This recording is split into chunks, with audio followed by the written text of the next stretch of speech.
Sebagian isi dari Al-Quran adalah kisah, sebab manusia memang makhluk yang suka bercerita dan membangun hidupnya berdasarkan cerita yang dipercayainya. Melalui kisah, pelajaran dapat diambil dari peristiwa dahulu. Hal ini sejalan dengan firman Allah dalam Quran Surah Yusuf ayat 111. Sesungguhnya pada kisah-kisah mereka itu terdapat pengajaran bagi orang-orang yang memiliki akal. Al-Quran itu dibuat-buat, tetapi membenarkan kitab-kitab yang sebelumnya dan menjelaskan segala sesuatu dan sebagai petunjuk dan rahmat bagi kaum yang beriman. Imam Al-Syaukani juga menyebutkan dari Imam Abdurrahman bin Zaid tentang negeri Saba. Sungguh merupakan tanda kekuasaan Allah pada kaum Saba, berupa anugerah yang Allah berikan kepada mereka di tempat kediaman mereka. Mereka tidak pernah melihat adanya hewan-hewan yang berbahaya seperti nyamuk, lalat, kutu, kalajengking, ular, dan hewan pengganggu lainnya. Dan bila ada iringan kafilah yang hendak melintas di perkampungan mereka dengan mengenakan pakaian yang dihinggapi oleh kutu-kutu, maka kutu-kutu itu pun mati tatkala mereka melihat rumah penduduk negeri Saba. Kemakmuran negeri Saba ditunjang dengan adanya sumber daya alam yang tersedia, serta sumber daya manusia yang memadai. Kedua unsur tersebut dimanfaatkan dengan baik oleh kaum Saba. Mereka memulai peradaban mereka dengan membangun bendungan besar yang dikenal dengan Bendungan Ma'rib di kota Yaman. Adanya aneka nikmat yang diberikan kepada suatu bangsa mestinya membawa bangsa tersebut kepada ketaatan, namun kenikmatan yang banyak justru kadang membuat terlena dan lupa diri. Hal inilah yang terjadi pada penduduk negeri Saba. Mereka lalai dalam menjaga fasilitas umum yang menjamin keberlanjutan kehidupan masyarakat. Mereka enggan untuk bersyukur dengan bekerja lebih baik dalam melakukan pengawasan dan pemeliharaan terhadap bendungan yang terbengkalai, sehingga akhirnya bendungan tersebut roboh dan mengakibatkan banjir besar. Kisah negeri Saba yang diabadikan dalam Al-Quran mempunyai relevansi dengan kehidupan masa sekarang dalam hal kemajuan peradaban dunia, di mana negeri-negeri di penjuru dunia berlomba-lomba memamerkan kekayaan negaranya masing-masing tanpa memperhatikan aspek spiritual sebagai kebutuhan dasar manusia. Kisah tentang negeri Saba tidak menutup kemungkinan terulang kembali jika manusia kembali lalai dan tidak mensyukuri kenikmatan yang diberikan oleh Allah SWT.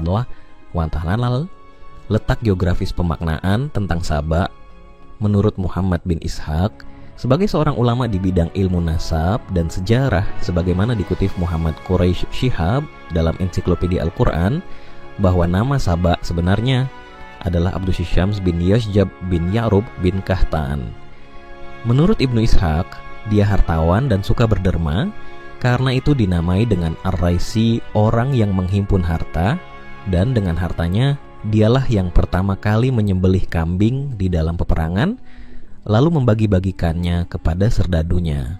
Adapun penamaannya dengan Saba, sebagaimana arti harfiahnya yaitu pergi, terpisah, karena dialah orang Arab yang pertama kali pergi mengasingkan diri, sehingga daerah yang disinggahi untuk hidup di situ dinisbahkan kepada namanya, negeri Saba.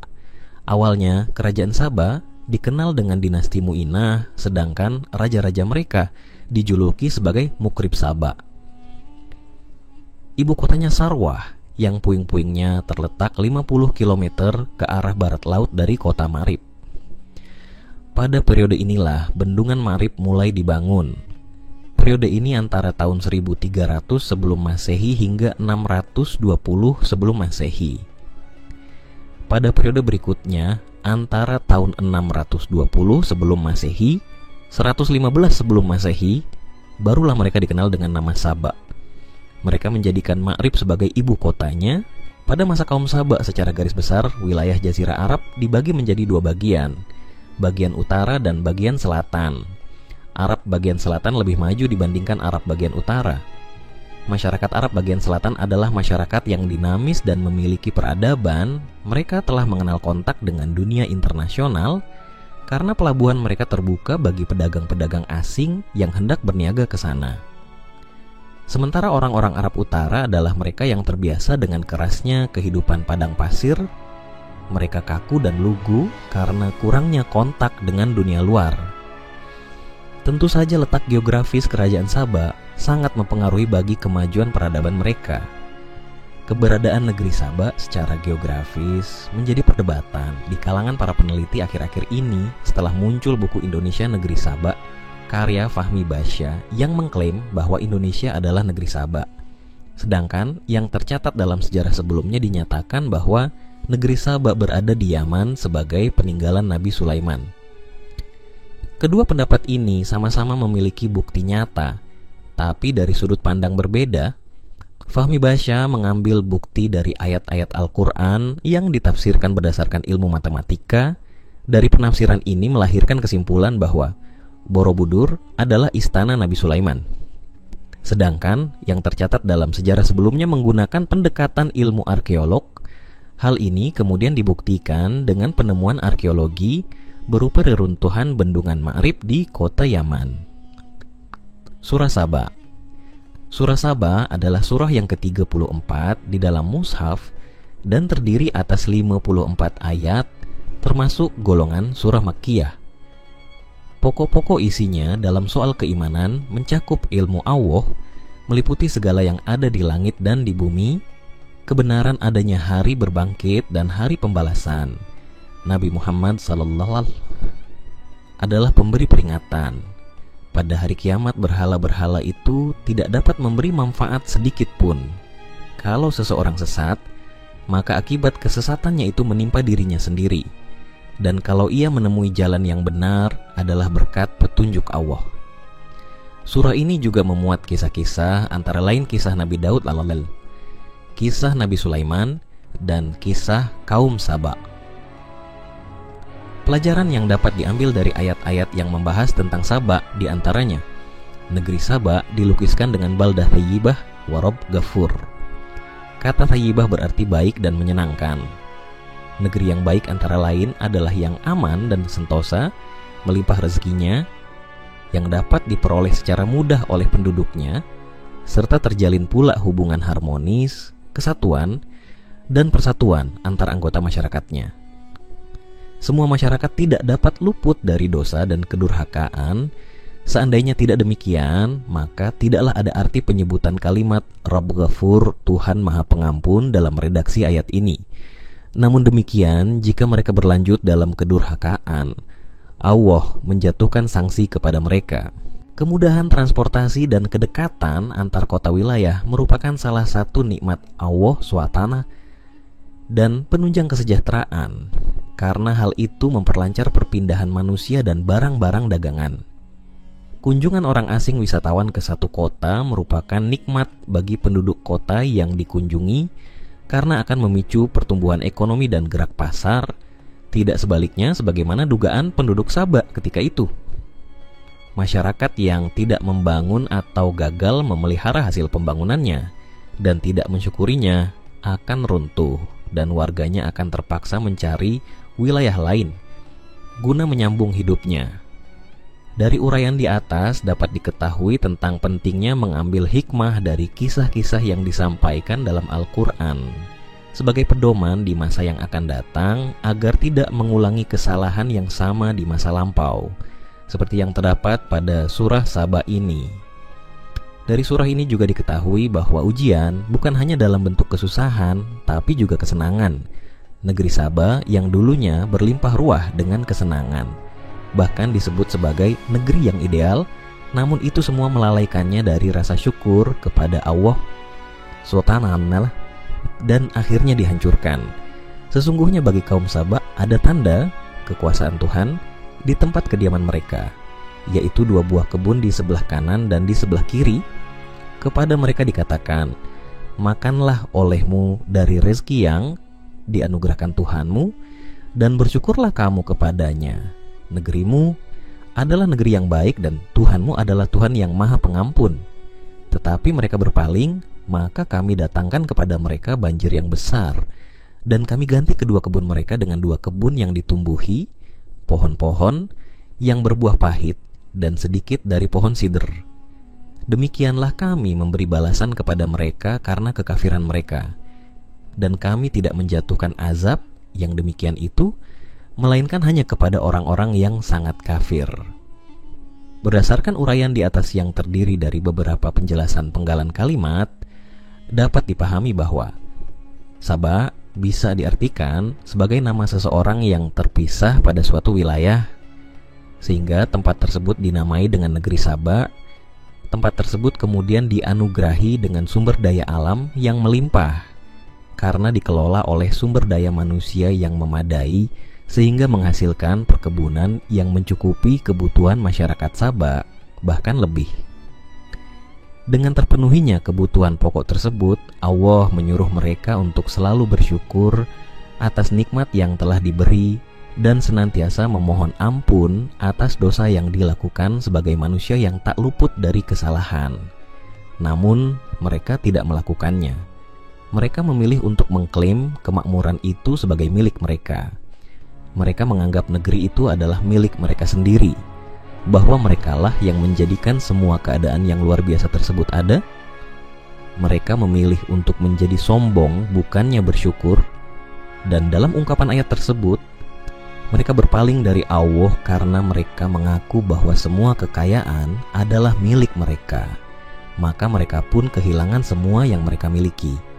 Di dalam Al-Quran, azab yang dikirimkan kepada kaum Saba dinamakan Sailul Arim, yang berarti banjir besar. Kata Arim berarti bendungan atau rintangan, sehingga ungkapan Sailul Arim menggambarkan banjir yang datang dengan runtuhnya bendungan ini. Setelah banjir, kehidupan mereka pun menjadi sulit, mengingat untuk bercocok tanam, mereka hanya dapat mengandalkan air hujan, dan tumbuhan yang tumbuh di sekitar mereka tidak memberi manfaat. Mengenai jenis pepohonan yang tumbuh tersebut terdapat beberapa pendapat. Ada yang mengatakan pohon cemara, pohon bidara, dan pohon berduri, serta buah maja yang pahit rasanya. Terlepas dari perbedaan tersebut, penulis cenderung memahaminya bahwa tumbuhan yang dimaksud adalah tumbuhan yang tidak dapat dikonsumsi dan tidak memiliki nilai jual yang dapat menunjang perekonomian masyarakat Saba. Adapun pemaknaan balasan yang menggunakan pola mufa'alah mengisyaratkan bahwa siksa tersebut adalah akibat yang sepadan dengan dosa yang mereka lakukan. Sedangkan orang-orang mukmin yang mendapat balasan baik dari Allah tidak menggunakan pola tersebut, karena imbalan yang mereka terima tidak sepadan dengan amal baik mereka. Imbalan yang mereka terima jauh lebih baik dari amal mereka. Keberhasilan negeri Saba. Dua kebun negeri Saba dianugerahi dengan sumber daya alam yang melimpah melalui tanahnya yang subur, sehingga mampu menumbuhkan berbagai macam tumbuhan dan tanaman. Oleh Al-Maraghi mengatakan bahwa kisah tentang negeri Saba menggambarkan sebuah kerajaan di Yaman yang memiliki kekayaan alam yang melimpah ruah dalam bentuk pertanian dan perkebunan serta perairan yang sempurna. Tempat ini juga memiliki bendungan yang dapat memenuhi kebutuhan baik dalam bidang pertanian maupun dalam bentuk keperluan lain-lainnya. Berdasarkan uraian di atas, dapat dipahami bahwa pemanfaatan sumber daya alam berupa tanah yang lapang dikelola melalui pembuatan infrastruktur berupa bendungan untuk mengairi lahan tersebut akan menghasilkan lahan pertanian dan perkebunan yang dapat menunjang perekonomian pada negeri Saba. Masyarakat Saba sadar akan pentingnya ketersediaan air sebagai sumber utama kehidupan, sehingga pada awal peradaban mereka yang paling pertama dibangun adalah bendungan Ma'rib. Keberhasilan negeri Saba sebagai baldah thayyibah, negeri ideal, karena kondisi wilayahnya yang baik, aman, dan sentosa sebagaimana arti dari kata thayyibah. Baldah thayyibah wa Rabb Ghafur adalah sebuah negeri yang nyaman udaranya, banyak kebajikan dan berkatnya, sedang yang mencurahkan nikmat itu atas mereka adalah Tuhan yang Maha Pengampun, yang menutupi dosa dan menerima tobat. Hal ini juga memberi isyarat bahwa suatu masyarakat tidak dapat luput dari dosa dan kedurhakaan. Seandainya tidak demikian, maka tidak ada arti penyebutan kalimat Rabb Ghafur. Dalam membentuk sebuah negeri yang aman dan sentosa, tidak terlepas dari sistem pemerintahan yang baik, good governance, serta adanya pemimpin yang dapat menjalankan sistem tersebut dengan baik. Kehancuran negeri Saba banjir besar. Wujud kehancuran negeri Saba dapat dilihat pada ayat selanjutnya dalam Quran surah Saba ayat 16. Kata al-arom berarti sesuatu yang dibangun untuk menampung air, yakni bendungan. Dengan demikian, Sailul Arim adalah banjir yang disebabkan oleh robohnya bendungan itu. Memang ketika itu mereka membuat banyak bendungan untuk menampung curah hujan, yang kemudian di musim kering bendungan itu mengairi lahan pertanian mereka. Apapun makna kata tersebut, yang jelas adalah banjir yang besar melanda negeri Saba, sehingga mengakibatkan musnahnya pertanian dan berpencarnya suku yang besar itu ke berbagai negeri. Kisah tentang negeri Saba dalam Al-Quran memiliki kelengkapan data sejarah, di antaranya temuan arkeologis dan fakta sejarah berdasarkan penemuan Werner Keller yang membenarkan apa yang dicatat dalam Al-Quran. Sebagaimana disebutkan pada ayat tersebut, kaum ini yang tidak mendengarkan peringatan dari nabi mereka dan tanpa rasa syukur telah menolak keimanan, akhirnya dihukum dengan banjir yang mengerikan. Setelah bencana banjir Arim, daerah tersebut mulai berubah menjadi padang pasir, dan kaum Saba kehilangan sumber pendapatan mereka yang terpenting dengan hilangnya lahan pertanian mereka. Kaum tersebut yang tidak mengindahkan seruan Allah untuk beriman dan bersyukur kepadanya, akhirnya diazab dengan sebuah bencana seperti ini. Setelah kehancuran besar yang disebabkan oleh banjir, kaum tersebut mulai terpecah belah. Kaum Saba mulai meninggalkan rumah-rumah mereka dan berpindah ke Arab Selatan, Makkah, dan Syria. Negeri Saba yang dahulunya dipenuhi dengan berbagai jenis tanaman dan tumbuhan yang memiliki nilai jual yang tinggi, kini tergantikan dengan berbagai tumbuhan yang sama sekali tidak memiliki nilai manfaat. Hal ini tergambar dalam Quran surah Saba ayat 16. Kedua kebun mereka yang menjadi sumber penghidupan, kekayaan, dan kekuatan mereka digantikan oleh Allah dengan kebun yang jelek yang tidak bermanfaat untuk kehidupan mereka. Firman Allah, pohon-pohon yang berbuah pahit, yaitu pohon siwak dan buahnya yang pahit, dalam bahasa Arab disebut barir. Ini adalah pendapat jumhur mufassirin seperti Ibnu Abbas, Mujahid, Ikrimah, Atta, Qatadah, Al-Hasan, As-Suddi. Yang dimaksud pohon asl adalah pohon tamarisk. Ia sejenis pohon cemara, sedangkan pohon sider adalah pohon bidara, Indian Palm, Tramar, Ziziphus mauritiana. Dengan keadaan seperti itu, kaum Saba tidak bisa bertahan, sehingga hancurlah kerajaan mereka. Kehancuran ini diperkirakan terjadi pada tahun 550 Masehi. Mereka terpaksa harus mencari tempat tinggal yang baru. Mereka pun berhijrah ke berbagai tempat. 6 kabilah dari kaum Saba berpencar di Yaman, dan 4 kabilah lainnya berpencar di Syam. Ini semua adalah akibat ulah mereka sendiri